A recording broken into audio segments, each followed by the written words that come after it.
I was in an abusive relationship for many, many years.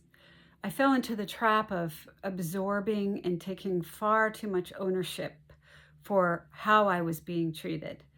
I thought, if I could just keep things calm, don't disagree with him because, that's arguing, and just kind of walk on eggshells a little bit, things would get better. Well, it didn't. And taking ownership of his actions was something that really kind of took my identity away, if you will. The things that he said about me and to me, I began to believe, even though I knew they weren't true. Well, while I'm not an angry person, I began to get really angry, angry at the situation, angry at the way he was treating me, and upset at myself for being an angry person. And I sought counseling at that point for my anger. Not necessarily the whole idea about the relationship, but it was for me. What I learned was it's not my fault. I'm not responsible for other people's actions. Now, that seems simple, but I didn't know that. I was in victim mode. That was a really huge, huge lesson. And it was validated when the O.J. Simpson trial ended and the police, by California law now, come to a home.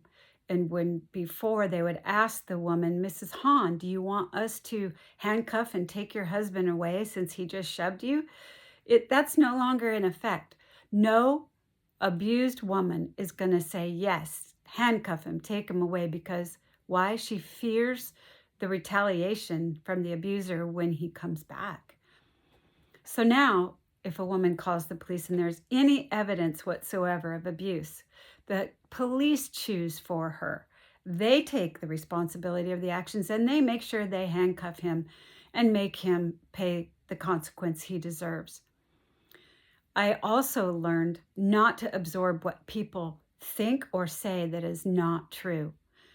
That came about because I learned that when you know your truth is the truth, that should be enough for you. No defensive measures, no defensive talking, no justifying is necessary. It's a really powerful thing to be able to say nothing. Let them think what they want because I know the truth and it's enough for me. And I hope that would be true for you as well. Thank you.